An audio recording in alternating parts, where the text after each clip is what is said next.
नमस्कार साथियों, आपके अपने YouTube channel special education point with Hari में आपका स्वागत है। Diploma in special education HI में एक सब्जेक्ट है हमारा fundamental of hearing impairment and audiological management. जो स्टूडेंट नए जुड़े हैं वो अपना चैनल को लाइक कर ले, सब्सक्राइब कर ले और ज़्यादा से ज़्यादा शेयर करें, जिससे कि बच्चों तक पहुँच पाए। तो इसमें हमें ना सबसे पहले अगर हम लेते हैं कि fundamental of hearing impairment and audiological management में, तो फर्स्ट यूनिट को अगर हम ले रहे हैं तो इसमें फर्स्ट यूनिट में हियरिंग एंड डीफनेस जो हमारी यूनिट है, सबसे पहली जो यूनिट है हियरिंग एंड डीफनेस। तो सबसे पहले अगर हम बात करें तो श्रवण एवं बहरापन क्या है, इम्पोर्टेंस ऑफ हियरिंग क्या है, उसके बारे में बात करते हैं। इम्पोर्टेंस ऑफ हियरिंग के बारे में बात करेंगे। ये हमारी जो यूनिट है ये बहुत ही अच्छी यूनिट है। इस यूनिट के बारे में सारी चीज़ें दी गई हैं। इसमें पार्ट ऑफ ईयर के बारे में दिया गया है, इम्पोर्टेंस ऑफ हियरिंग के बारे में दिया गया है, फिजिक्स ऑफ साउंड प्रोडक्शन के बारे में, प्रोपगेशन के बारे में दिया गया है कि कान के भाग सुनने की प्रक्रिया क्या है। तो आइए जानते हैं। चैनल को टॉपिक को स्टार्ट करने से पहले फिर से मैं कह रहा हूँ कि आप चैनल को लाइक कर ले, सब्सक्राइब कर ले और ज़्यादा से ज़्यादा शेयर करें। तो सबसे पहले अगर हम बात करें इम्पोर्टेंस ऑफ हियरिंग की, ये फर्स्ट यूनिट है फंडामेंटल, जो हमारा सेकंड सब्जेक्ट है उसका, जो diploma in special education HI का सब्जेक्ट है, सेकंड सब्जेक्ट है fundamental of hearing impairment and audiological management. तो उसमें एक हमारा ये फर्स्ट यूनिट का जो टॉपिक है इम्पोर्टेंस ऑफ हियरिंग के बारे में अगर हम जानते हैं तो श्रवण का अर्थ क्या होता है, मीनिंग ऑफ हियरिंग के होता क्या है। क्योंकि जो श्रवण है, यानी श्रवण का मतलब होता है सुनना।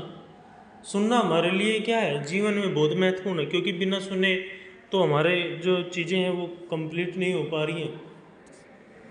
क्योंकि सुनना सब केवल हम शब्दों के माध्यम से सुनने को सर्वाधिक मानते हैं। तो इसका जो रोल है उसके बारे में हम बात करते हैं। हम किसी चीज़ को जानकारी के लिए, समझने के लिए, या फिर उस चीज़ को मोटिव करने के लिए, या फिर किसी अन्य व्यक्तियों से अपनी विचारों को, अपनी भावनाओं को व्यक्त करने के लिए, या किसी चीज़ को समझने के लिए हम किसका यूज करते हैं, हियरिंग का यूज करते हैं, सुनने का यूज करते हैं, है ना। हम किसी को बता रहे हैं, वो हमें बता रहा है ना। तो वो क्या है, एक प्रक्रिया है, एक संवादिक प्रक्रिया है जिसमें सुनना सबसे बेहतर माना जाता है। तो अगर हम यहाँ पे बात करें एक अच्छे श्रवण कौशल की, एक अच्छे सुनने की जो प्रक्रिया है, सुनने के जो कौशल हैं उनकी अगर हम बात करें तो यहाँ पे देखो सीधी सी बात आती है कि हम मीनिंग ऑफ हियरिंग के बारे में जो बात कर रहे हैं वो सबसे ज़्यादा हमारा इम्पोर्टेंट होता है कि हमारी जो सुनने की प्रक्रिया है वो कैसी है। हम किसी चीज़ को किसी दूसरे व्यक्ति को तक पहुँच पा रही है कि नहीं पहुँच पा रहे हैं, है ना। और सबसे ज़्यादा ज़रूरी है कि हमें जो प्रोफेशनल हमारा फील्ड होता है उसमें भी एक ये बहुत अच्छी बात होती है कि हमें सुनने की जो उपलब्धियां हैं जो हमें मिली हुई हैं, हम उनको सही तरीके से यूज कर पा रहे हैं, नहीं कर। और एक संवाद को, एक संचार को गुणवत्ता देने का और बढ़ावा देने का भी एक अच्छा ढांचा है, और एक अच्छा संबंध, एक अच्छी समझदारी को व्यतीत करने का, एक प्रबलन देने का काम करता है। ये भी मतलब एक प्रकार से क्या है कि एक विश्वास, समझदारी में क्या करता है, वृद्धि करता है, ग्रोथ करता है ना। हमने किसी चीज़, किसी बारे में किसी व्यक्ति को कोई चीज़ कही और उसके बदले क्या है, हमें क्या रिइंफोर्समेंट मिला, उसका ये मिला कि उसकी वो चीज़ समझ में आ गई, है ना। वो हम पर बिलीव कर रहा है, किसको लेकर के, सिर्फ क्या, किसको करके, सुन करके, है ना। तो सुनना बहुत महत्वपूर्ण है, और सुनना हमारे लिए इसमें सबसे ज़्यादा अगर हम यही होता है कि जो सुनने का अर्थ है वो ये देता है कि हमें हर एक पहलू में हमारे जो जीवन का जो हिस्सा है वो सुनना भी एक हमारा जीवन का हिस्सा है। नेक्स्ट बात करते हैं श्रवण का महत्व। ठीक है, इम्पोर्टेंस ऑफ हियरिंग के बारे में अगर हम बात करें, इसका महत्व है क्या। क्योंकि यहाँ पे अगर हम बात करें तो ये हमारा जो है हमारे लिए एजुकेशन से जुड़ा है, हमारी व्यावसायिक जीवन से जुड़ा है, हमारे जो प्रतिस्पर्धा हैं उनसे भी हमारा हियरिंग सुनने की जो प्रक्रिया है वो जुड़ी हुई है। ठीक है, एक बच्चा है या एक व्यक्ति है, अगर कोई ध्यान से किसी चीज़ को सुन रहा है और उसको सुनकर के फिर उस चीज़ को समझ रहा है, ठीक है, जब वो सुन रहा है, सुन करके उस चीज़ को समझ रहा है, तो अगर उसमें कोई भी करेक्शन है, उसमें कोई भी सुधार करने की आवश्यकता है तो वो बता देगा, है ना। जैसे हमने आपको कोई चीज़ बताई और आप कहेंगे कि सर हमें तो कोई चीज़ क्लियर नहीं हुआ पे ना, दोबारा से इस चीज़ को रिपीट कर दीजिए, इसको बता दीजिए। तो वो एक माध्यम क्या था, सुना, हमने सुन करके क्या है उसमें हमने सुधार करने की कोशिश की। ठीक है, ये चीज़ होती है, ये एक महत्व है सुनने का। उसमें चाहे एक इसमें हम कोई व्यवसायी को जोड़ लीजिए, किसी नेता को जोड़ लीजिए, किसी लीडरशिप को जोड़ लीजिए, किसी कर्मचारी को जोड़ लीजिए, अध्यापक को जोड़ लीजिए, बच्चे को जोड़ लीजिए। ठीक है, तो सबके लिए क्या है, सुनने की आवश्यकता और सुनने की प्रतिभागिताएं आवश्यक होती हैं, क्योंकि क्रिया के प्रति प्रतिक्रिया तभी होगी जब वो क्रिया हमारे सामने क्या होगी, सटीक होगी। अगर क्रिया सटीक होगी तो उसके प्रति जो भी प्रक्रिया होगी, जो भी प्रतिक्रियाएं होंगी वो बिल्कुल क्लियर होंगी, और वो हमें एक आने वाले समय में क्या है, एक सक्सेस दिलाने का भी काम करती है ना। हम किसी का डेली भाषण सुन रहे हैं, डेली किसी चीज़ की तो क्या है, सुनना, तो सुनना देखो कितना लाभदायक है, हानिकारक भी होता है, लाभदायक भी होता है। तो सुनने का जो महत्व है। अब बात करते हैं श्रवण की भूमिका, है ना, कि रोल ऑफ हियरिंग, कि हियरिंग का रोल है क्या। अगर हम इसको पढ़ें, इसके बारे में जानें, कोई भी पार्ट है, कोई भी चीज़ है, बच्चा पढ़ रहा है, व्यक्ति पढ़ रहा है, वो चीज़ को समझ रहा है ना, उस चीज़ को सुन रहा है, टीचर पढ़ा रहा है, बच्चा सुन रहा है, तो उस तरीके को जो सुन रहा है, उस तरीके को सुन करके, समझ करके उसे क्या कर रहा है, उस विषय में अधिक रुचि लेगा, है ना। अगर मेरी कोई चीज़ समझ में आ रही है, मेरी कोई चीज़ क्लियर है, तो किसको लेकर के, सिर्फ सुन करके, है ना। देखो हियरिंग का इतना बड़ा रोल होता है कि सुन करके उसमें इंटरेस्ट देना, ठीक है, इंटरेस्ट बना देना। देखो जब कोई किसी चीज़ में इंटरेस्ट आने लगता है ना, वो चीज़ आसान हो जाती कि हाँ, सिर्फ हाँ बहुत अच्छा पढ़ा रहे हैं, बहुत अच्छी चीज़ें बता रहे हैं, तो क्या है, वो हमारे ऊपर कि बहुत सारी चीज़ों को वैकल्पिक तौर पे लेके आती हैं। नेक्स्ट जो पॉइंट आता है, जो हमारे श्रवण की महत्ता है, उसमें एक नेक्स्ट जो पॉइंट आता है वो आता है संवाद की प्रक्रिया। क्या आता है, संवाद, यानी कम्युनिकेशन करना। कम्युनिकेशन प्रोसेस भी हम इसको बोल सकते हैं, क्योंकि संवाद के बिना कोई भी प्रक्रिया संपूर्ण नहीं होती। ठीक है, तो एक अच्छा टीचर, एक अच्छा स्टूडेंट क्या है, सिर्फ बातों को समझे, है ना। हम भी जो भी कोई भी कंटेंट कराते हैं, उस चीज़ को क्या करें, बातों को समझे, उस चीज़ को समझ करके क्या करें, उसके प्रति उसका उत्तर दे। जब हमने कोई चीज़ समझी, हमने कोई कॉन्सेप्ट समझ लिया, उस कॉन्सेप्ट को समझ करके उसके बारे में क्या है, उसका रेस्पॉन्स दे दीजिए कि हमारी ये चीज़ समझ में आ गई, जिससे कि टीचर को भी ये लगे हाँ, संवादिक जो प्रक्रिया है वो, जैसे टीचर ने कोई चीज़ पढ़ाई, कोई चीज़ बताई, तो फिर दोबारा से अगर वो स्टूडेंट से पूछते हैं तो बच्चा उस चीज़ का रेस्पॉन्स क्लियरिटी देता है, तो टीचर को ये लगता है कि बच्चे ने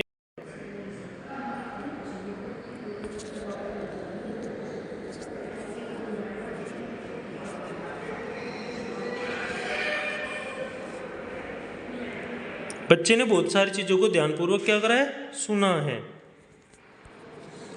तो यहाँ पे संवाद की प्रक्रिया में हमारा इतना ही आ जाएगा। नेक्स्ट है हमारे व्यक्तिगत विकास। अब यहाँ पे पर्सनैलिटी डेवलपमेंट भी होगा, ठीक है बेटा। तो इसमें क्या है, व्यक्तिगत विकास यानी पर्सनैलिटी डेवलपमेंट भी होगा। एक व्यक्ति का क्या है, बच्चा क्या करता है, अच्छी चीज़ों को सुन रहा है, अच्छी चीज़ों को सीख रहा है, ठीक है, तो उसमें क्या है, उसके अंदर विचार उत्पन्न होंगे, उसके अंदर इमोशन उत्पन्न होंगे, उसके अंदर एक क्वेश्चन मेथड भी डेवलप होगा। क्या होगा, क्वेश्चन मेथड भी। अगर वो कोई चीज़ हम बिल्कुल ही क्लियर हो रही है तो हम क्या है, उसमें अगर हम हमारा कोई ये कि डाउट है कोई, तो हम उसमें क्या कर सकते हैं, क्वेश्चन कर सकते हैं।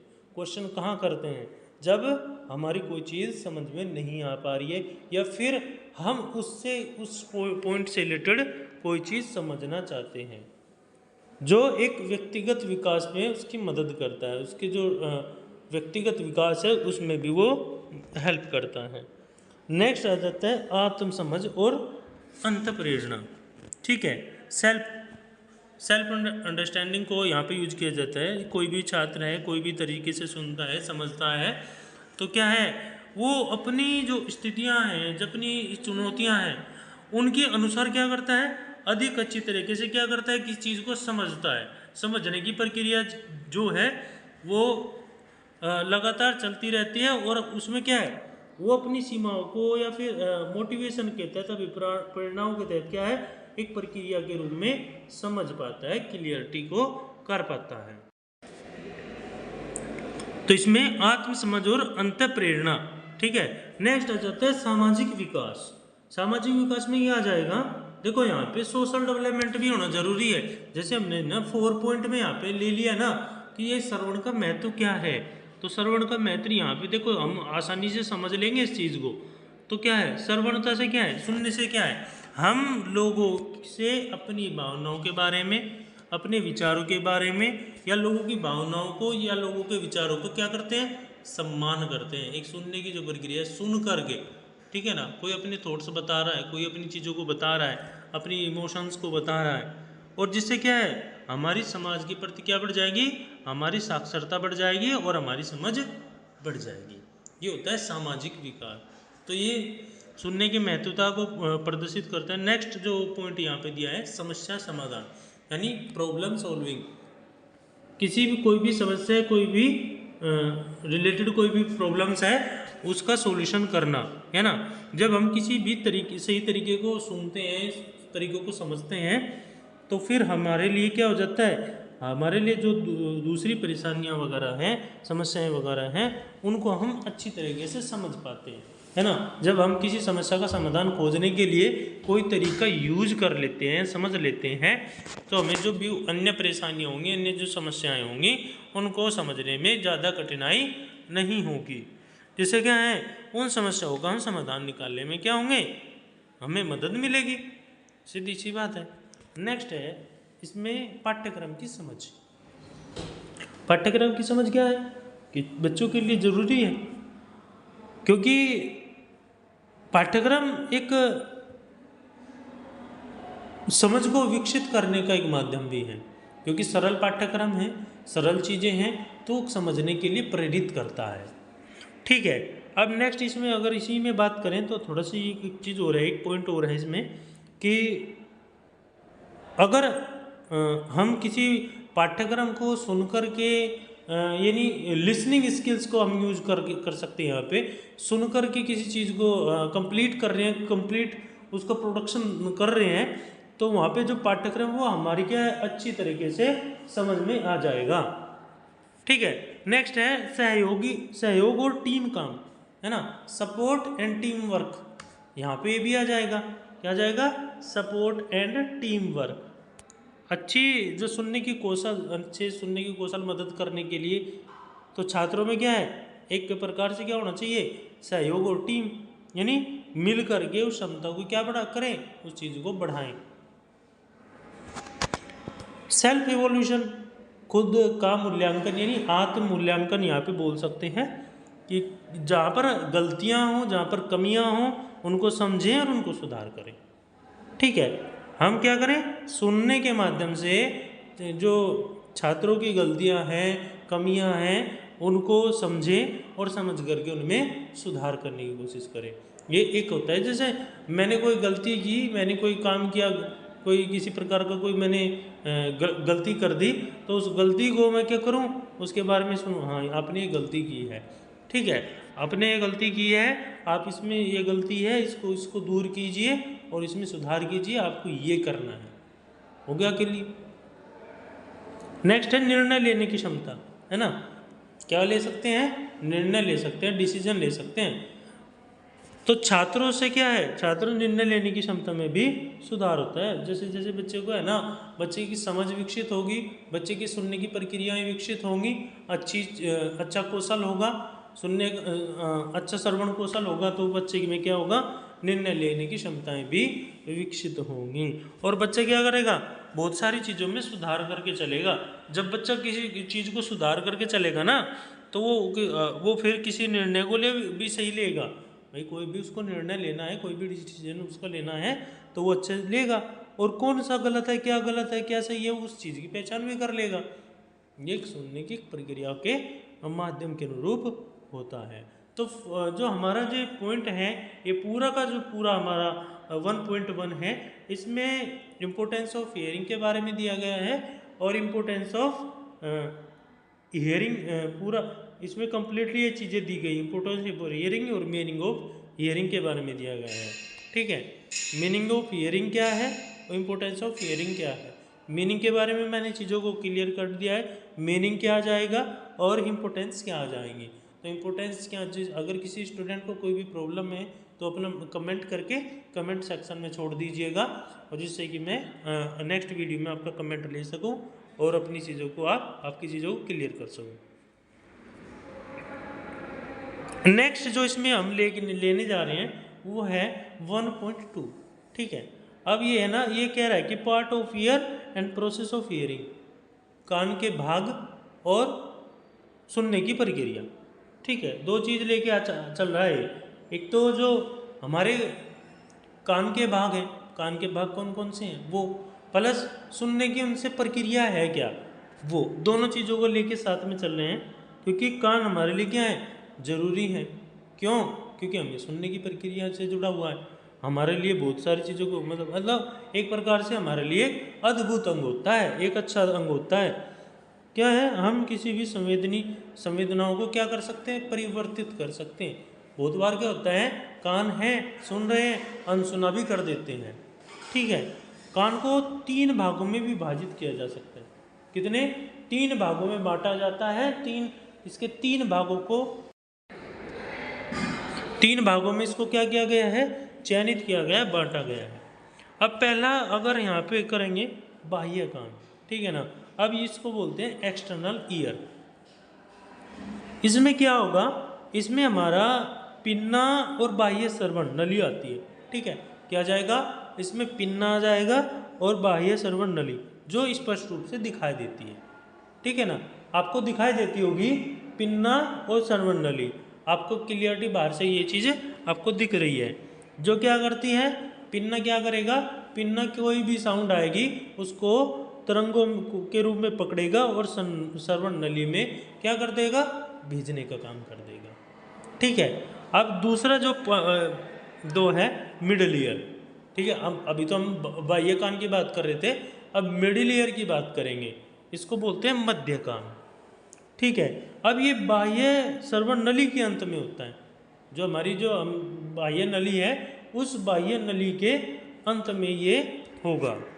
इसको हम एक पतली त्वचा, मतलब इसकी जो स्किन होगी ना वो बहुत ही पतली होगी।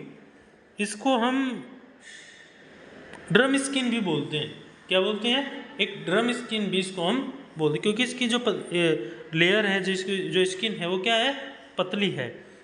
तो मध्य कान में 3 छोटी हड्डियाँ होंगी। कितनी, 3 छोटी हड्डियाँ होती हैं। 3 हमारी बोन्स होती हैं, मेलियस, इनकस और स्टेपीज। क्वेश्चन पूछ लिया जाता है 1 मार्क्स में भी। तो इसमें मेलियस, इनकस और स्टेपीज 3 हमारी हड्डियाँ होती हैं। किसमें होंगी, सीधी सी बात है, जो मिडिल ईयर है उसके अंदर।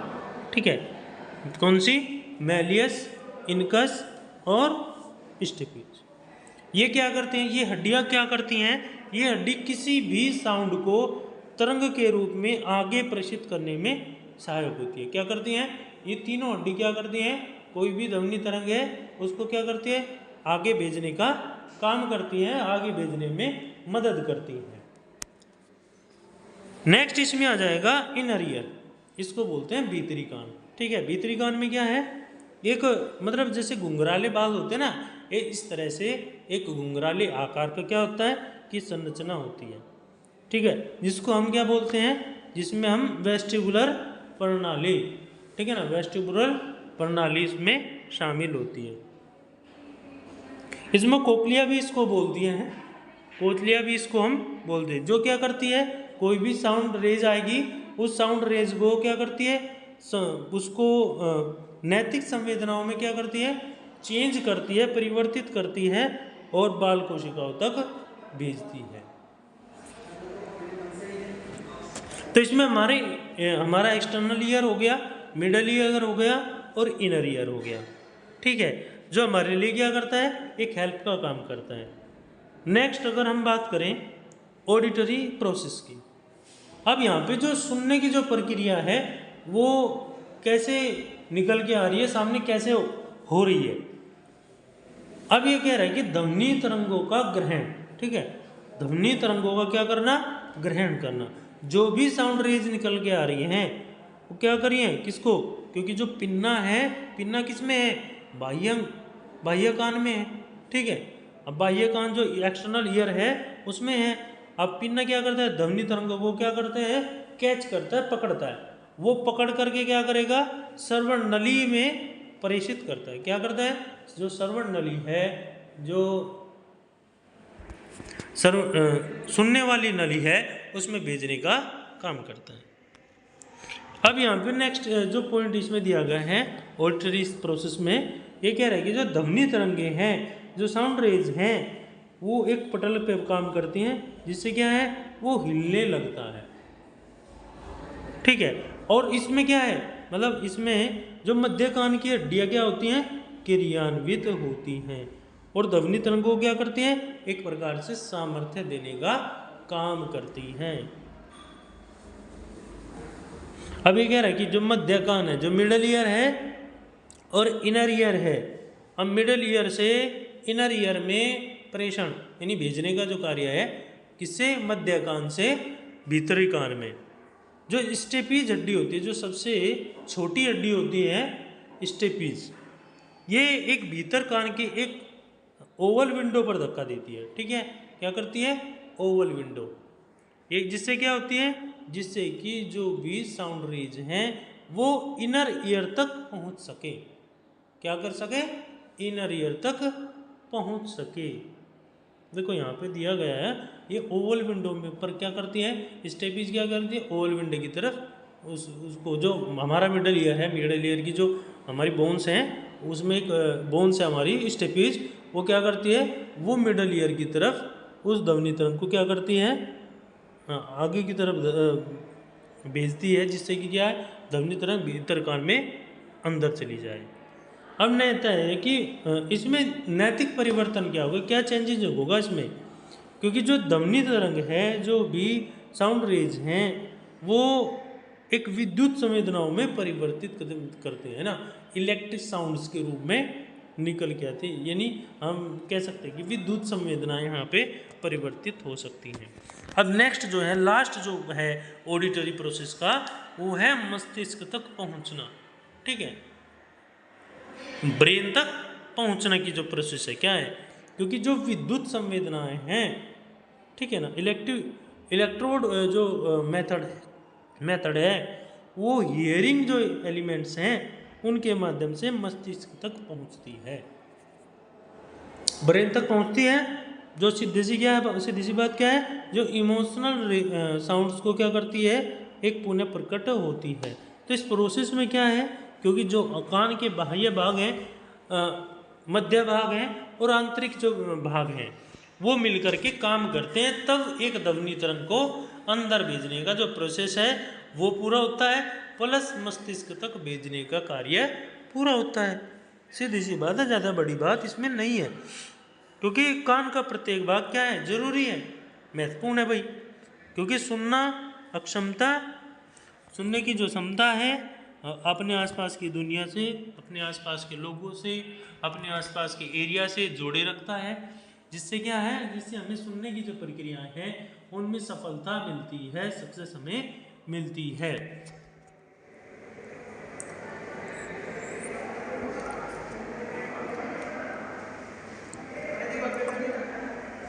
नेक्स्ट हमारा आता है कान की शारीरिक रचना और शरीर क्रिया विज्ञान।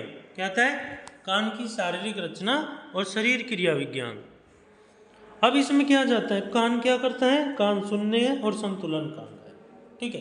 क्योंकि कान क्या करता है, एक तो सुनने का कार्य करता है, एक हमारी बॉडी को बैलेंस करने का काम करता है।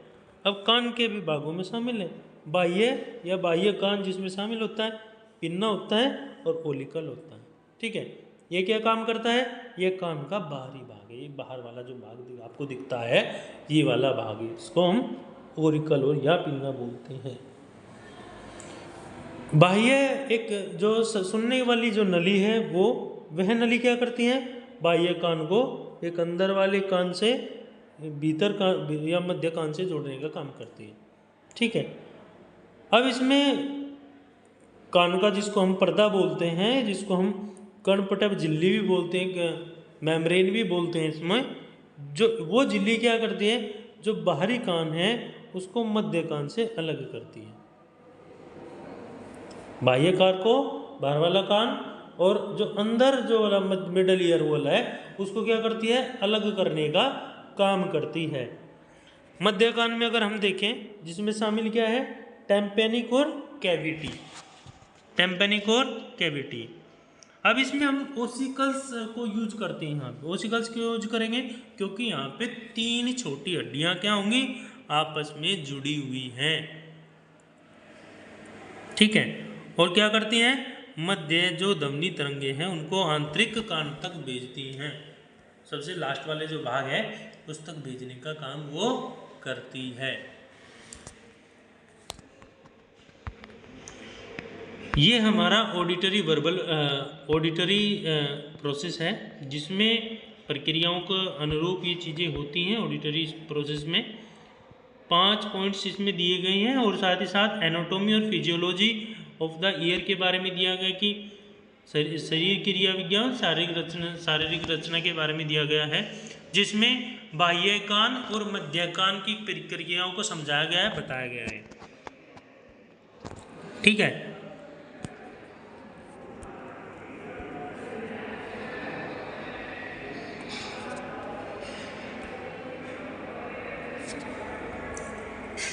नेक्स्ट हमारा आता है पॉइंट 1.3, ठीक है। 1.3 में क्या आ जाएगा, 1.3 में हमारा आ जाएगा introduction of physics of sound, production and propagation of sound, ठीक है। अब ध्वनि की भौतिक, ध्वनि का उत्पादन और ध्वनि का प्रचार का परिचय, इसकी बात हम करेंगे। अब सबसे पहले तो हम जो बात करेंगे वो करेंगे introduction of physics of sound की, क्योंकि ध्वनि तरंगे हैं, उनके गुण हैं। कोई चीज़ देखो है ना, हमें कोई आवाज़ दे रहा है ना, जब हमें कोई आवाज़ दे रहा होता है वो तो क्या होते हैं, बहुत बार क्या नहीं सुन पा रहे हैं, सुन पा रहे हैं, लेकिन वो चीज़ें हमारे पास क्या आ रही हैं, टूट के आ रही हैं। तो एक ये भी एक ब्रांच है, एक भौतिकी ब्रांच है, जो ध्वनि तरंगों को, जो साउंड रेज हैं उनको, प्लस उनके गुणों को, जो उनमें जो मेरिट्स हैं वो, प्लस विभिन्न मीडिया के साथ बातचीत कैसे करें वो, तो एक अध्ययन का केंद्रक है, ठीक है ना, एक स्टडी का सेंटर है, जिससे क्या कर सकते हैं हम, एक आमतौर पर कोई भी हवा के दौरान ध्वनि तरंग फैलती हैं, तरल पदार्थ के रूप में, ठोस पदार्थ के रूप में, ठीक है ना, मतलब तरल पदार्थ के रूप में भी फैल सकती हैं, ठोस पदार्थ के रूप में भी फैल सकती हैं, क्योंकि या फिर म्यूजिक के माध्यम से, कम्युनिकेशन के माध्यम से, साइंस के माध्यम से, इंजीनियरिंग के माध्यम से। तो जैसे क्षेत्रों में क्या है, ध्वनि की जो है भौतिकों को समझना ज़रूरी है, क्योंकि जो साउंड रेज हैं उनके पर्टिकुलर पॉइंट्स को समझना बहुत ज़रूरी है। तो यहाँ पे हमें ना कुछ ऐसे कॉन्सेप्ट, ऐसे पॉइंट्स को हम इंक्लूड करेंगे ना, यहाँ पे इस चीज़ को समझेंगे। पहले सबसे पहला है ध्वनि तरंगे, जो साउंड रेज हैं वो क्या है, एक प्रकार से क्या है, जो एक कण के रूप में, कंपन के रूप में आगे या पीछे चलने का काम करती हैं, ठीक है। ध्वनि तरंगे क्या होती हैं, एक यांत्रिक तरंगे होती हैं। क्या होती हैं, यांत्रिक तरंगे, जिसमें क्या है, जिसमें दबाव के कारण क्या होता है, दबाव के दोलन होता है, दोलन इधर उधर, ठीक है ना। कुछ इधर चली जाती है, कुछ उधर चली जाती है। आमतौर पर क्या है, हवा से जब संपर्क होता है, वायु से जब संपर्क होता है तो धारा प्रवाह दूसरी तरफ भी हो सकता है। अब दूसरी चीज इसमें हो जाती है, तरल और ठोस पदार्थ के माध्यम से भी फैल सकती है। तरल और ठोस पदार्थ के माध्यम से भी फैल सकती है, जैसे कि भाषण देना, स्पीच देना, संगीत या किसी सोर्स के द्वारा कानों तक प्रसारित होना। ये भी तो हो सकता है भाई, हम स्पीच को सुन रहे हैं, वो क्या है, वो भी एक जो साउंड रेज उसकी जा रही है ना, वो भी हमारे सोर्स हैं कानों तक पहुंचने का, जिससे है हमें वो चीज़ सुनकर के जानकारी मिलती हैं, समझते हैं और एक व्याख्या करने में अनुमति मिलती है। बस जब किसी चीज़ को हम समझ लेंगे, किसी चीज़ को हम जान लेंगे, तो हम उसका तो यहाँ पे यही चीज़ हो जाएगी, क्योंकि 16 to 20 किलो हर्ट्ज तक फैला हुआ है। कम ध्वनि को क्या बोलते हैं, हम इंफ्रासाउंड बोलते हैं, और उस ध्वनि तरंग को हम क्या बोलेंगे, अल्ट्रासाउंड बोलेंगे। ठीक है, क्योंकि ये ध्वनि तरंगें लगातार प्रसारित होती रहती हैं, जिससे क्या है, गणितीय समीकरण भी शामिल होते हैं। नेक्स्ट आ जाता है 1.5। 1.5 में क्या है, इसमें आपका हियरिंग इम्पेयरमेंट, इसकी डेफिनेशन, उसका क्लासिफिकेशन हो इन टर्म्स, उसकी एज, ऑनसेट, टाइप, डिग्री और नेचर। ठीक है, हम श्रवण हानि के बारे में जानेंगे, उसकी परिभाषा जानेंगे, उसकी शुरुआती उम्र जानेंगे, उसकी डिग्री के बारे में जानेंगे और उसके वर्गीकरण के बारे में। अगर यहाँ पे हम श्रवण हानि की परिभाषा दें, ठीक है, हियरिंग इम्पेयरमेंट की बात करें, तो ये श्रवण हानि का एक छोटा सा मेथड है। अगर कोई व्यक्ति है, या तो वो एक कान से या दोनों कानों से, या सुनने में या कम सुनने में या ज़्यादा सुनने में असमर्थ है, या फिर हल्के से लेकर के गंभीर तक के प्रोसेस को अगर माने, अगर इस प्रकार की कंडीशन है, कम सुन पा रहे हैं या बिल्कुल भी नहीं सुन पा रहे हैं, वो किसी भी आयु के हैं, ठीक है, उनकी जरूरी नहीं है कि 2 साल का, 4 साल का, 10 साल का, वो किसी भी आयु का, ये कह रहा है ना, विभिन्न आयु वर्ग। तो यह क्या है, सीधे तौर पे विभिन्न आयु वर्ग को के व्यक्तियों को प्रभावित कर सकता है, इसको हम बोलते हैं श्रवण हानि। तो यहाँ पे आप क्लियरिटी एक डेफिनेशन यहाँ पे दे सकते हो, जिसको हम श्रवण हानि बोलते हैं। तो इसके विभिन्न स्तर हो सकते हैं, जो एक कवर करने के एक अवसर के रूप में एक व्यापकता के तौर पर आगे बढ़ाने का काम करते हैं। अगर हम इसको बात करें तो इसमें अलग अलग पार्ट्स आ जाएंगे। ठीक है, इस श्रवण हानि को भी 4 प्रकार होते हैं। कितने? 4। सबसे पहला है प्रवाहकीय श्रवण हानि। ठीक है, प्रवाहकीय श्रवण हानि। अब प्रवाहकीय श्रवण हानि कब होगी? जब बाह्य कान, यानी जब एक्सटर्नल और मिडल ईयर, ठीक है, कान क्या करेगा, समस्याओं के कारण किसी ध्वनि तरंग को, ठीक है, मतलब जो बाह्य कान है और जो मध्य कान है, वो क्या कर रहा है, वो किसी भी साउंड को क्या कर रहा है, वो जो आंतरिक भाग है, आंतरिक कान है, उस तक भेजने में असमर्थ है। किसी ध्वनि को, किसी भी ध्वनि तरंग को भेजने में क्या है, भेज नहीं पा रहा है। तो क्या है, वहाँ पे श्रवण हानि की समस्या मान ली जाती है। किसी कारण से कान में मैल का जमा हो जाना, है ना, कान भर जाना, कान में संक्रमण हो जाना,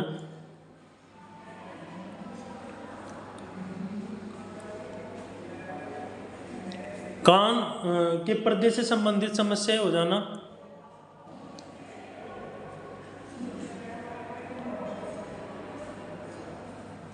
ठीक है, तो ये शामिल हो सकते हैं। इसको बोलते हैं प्रवाहकीय श्रवणी हानि। नेक्स्ट बोलते हैं संवेदी तंत्रिका बहरापन। आज संवेदी तंत्रिका बहरापन क्या है? ये जो हमारा इंटरनल ईयर है, इसमें क्या होगा, जो हमारी हियरिंग, जो श्रवण तंत्रिका है, उनको नुकसान, उनके नुकसान के कारण होता है। मतलब जैसे उम्र का बढ़ जाना,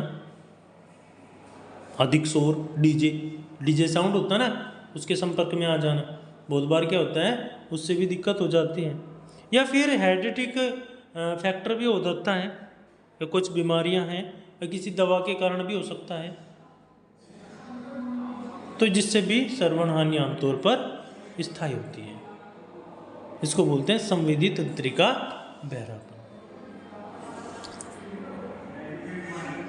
नेक्स्ट यहाँ पे दिया गया है मिश्रित श्रवण हानि, यानी मिश्रित श्रवण हानि को जानते हैं, जिसमें दोनों श्रवण हानियाँ होंगी, जिसमें प्रवाहीय श्रवण हानि भी होगी और संवेदी तंत्रिका हानि भी होगी। ठीक है, जिसमें दोनों होंगी, यानी बाह्य कान भी और मध्य कान भी और आंतरिक कान भी, या फिर श्रवण तंत्रिका, दोनों में समस्या का संकेत हो सकता है। इसमें कोई दो पार्ट्स हो सकते हैं, उसमें बाह्य कान भी हो सकता है, उसमें मध्य कान भी हो सकता है, या फिर उसमें बाह्य कान भी हो सकता है, या फिर उसमें आंतरिक कान भी हो सकता है। नेक्स्ट है सेंट्रल हियरिंग इम्पेयरमेंट, केंद्रीय श्रवण हानि। अब ये है ना, ये कम सामान्य प्रकार की श्रवण हानि कब होगी? ये होगी तब जब हमें कोई भी केंद्रीय सेंटर हियरिंग सिस्टम में कोई समस्या आ जाती है। ठीक है, अब जो क्या करता है, जो हमारे ब्रेन तक ध्वनि किसी संकेत को पहुंचाने में प्रभावित करती है। अगर यहाँ पे देखें उसकी उम्र, उसका प्रकार, उसका डिग्री, उसके बारे में पूरी थोड़ी सी जानकारी लें, तो यहाँ पे कॉन्सेप्ट सीधा सा निकल के आ रहा है। इसको यहाँ पे क्लासिफाइड कर लेते हैं, जन्म के समय मौजूद। ठीक है ना, लैंग्वेज स्किल डेवलपमेंट से पहले होना, कि जब तक बच्चा किसी लैंग्वेज को नहीं बोल पा रहा है तब से उससे पहले होना, आमतौर पर जीवन के पहले कुछ वर्षों के भीतर, जब उसका जन्म हुआ होता है उसके कुछ सालों के अंदर ये चीज़ें हो सकती हैं। तो ये, या फिर कह सकते हैं उत्तर भाषिक, ये तो पूर्व भाषिक और उत्तर भाषिक, जिसमें भाषा कौशल के विकास को बाद होता है। जब भाषा लैंग्वेज स्किल डेवलपमेंट हो जाता है उसके बाद भी हो सकता है। जैसे हमने अभी पढ़ रहे थे बहरापन, अब बहरापन का जो प्रकार है उसके बारे में देखते हैं। ठीक है, अब प्रवाहकीय श्रवण हानि में क्या जाएगा? प्रवाहकीय श्रवण हानि में कान, कर्णपटल, मध्य कान की समस्याएं, ये सारी चीजें इसमें आ जाती है। मतलब एक प्रकार से एक बाधा को उत्पन्न करना। मिश्रित श्रवण हानि में जैसे हमने बताया कि जिसमें दोनों भागों को इन्वॉल्व किया जा रहा है, दोनों भाग इन्वॉल्व हो रहे हैं।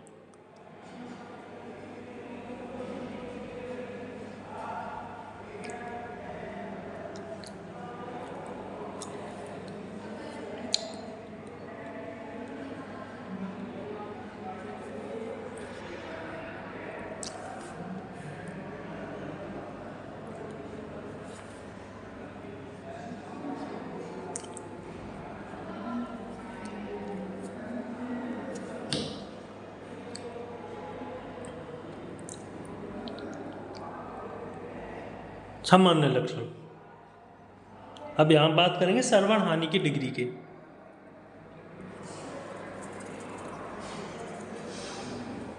यानी 0 से 25 dB HL, ठीक है ना, 0 से 25 dB डेसिबल हियरिंग लॉस, यानी एक विशिष्ट सीमा के भीतर है, जिसमें क्या है, व्यक्ति फुसफुसाहट और धीमी आवाजें सुन सकता है। बहुत धीमी धीमी आवाज भी आ रही है ना, वो भी सुन पा रहा है। ये सामान्य श्रवण है। अब आता है हल्का श्रवण हानि, जिसमें 26 से लेकर के 40 dB HL होगा। वो क्या है, धीमी आवाज सुनने में कठिनाई हो रही है, कोई आराम से बोल रहा है ना, उसको भी नहीं सुन पा रहा है। शोर वाले वातावरण में कठिनाई हो सकती है, आवाज़ ज़्यादा हो रही है तो सुननी नहीं, बिल्कुल नहीं सुन पा रहा है।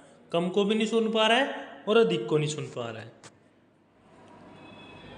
नेक्स्ट है मध्यम श्रवण हानि, 41 से 55 dB के बीच में, जो किसी भी सामान्य बातचीत को सुनने में असमर्थ होता है, उसको कठिनाई हो रही है, जैसे कि विशेषकर कहीं पे ज़्यादा शोर हो रहा है। मध्यम रूप से गंभीर श्रवण हानि, कितने डेसिबल से कितने डेसिबल, 56 to 70 डेसिबल HL, यानी बिना एम्प्लीफिकेशन के, बिना हियरिंग एड के वो उस चीज़ को सुनने में, कोई स्पीच दे रहा है, कोई चीज़ बोल रहा है, उसको सुनने में कठिनाई, बिना उसके।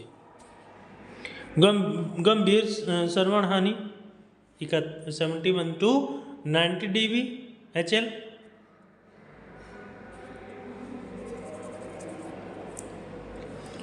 तो इसमें क्या हो जाएगा, बिना एम्प्लीफिकेशन के किसी भी भाषण को सुनना, समझना या सीमित क्षमता।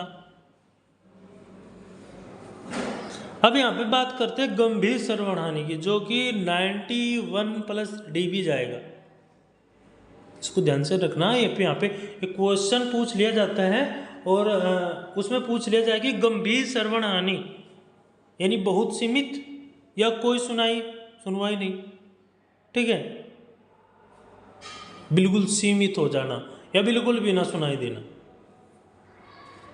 अब यहाँ पे अगर हम बात करें बहरेपन की प्रकृति की, अचानक से बहरापन,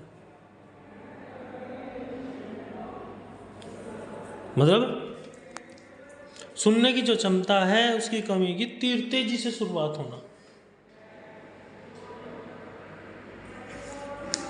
मतलब कुछ घंटों से लेकर के कुछ दिनों के बीच में अचानक से बहरापन आना, कुछ घंटे कुछ दिन। अब नेक्स्ट क्या है, प्रगतिशील बहरापन।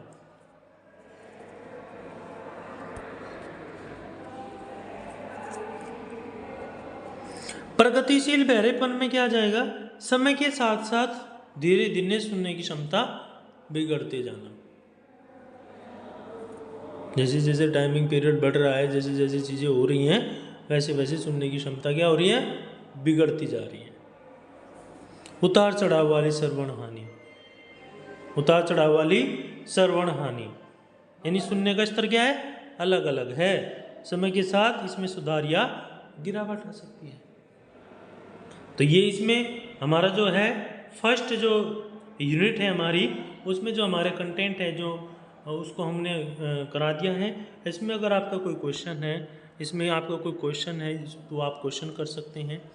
चैनल को लाइक कर लें, सब्सक्राइब कर लें, ज़्यादा से ज़्यादा शेयर करें, और जो HI हियरिंग इम्पेयरमेंट वाले स्टूडेंट हैं, जो स्पेशल एजुकेटर्स हैं, उन तक ये वीडियो पहुंच जाए और वो जिससे अपने कंटेंट को क्लियर कर सके। अगर इनका कोई क्वेश्चन रहे वो अपना क्वेश्चन कर सकें। आगे की वीडियो के लिए बने रहिए हमारे साथ, और जिससे कि हम विशेष शिक्षा क्षेत्र में और अच्छे पहल लेके आ सकें और अच्छी वीडियो को आपके सामने रख सकें।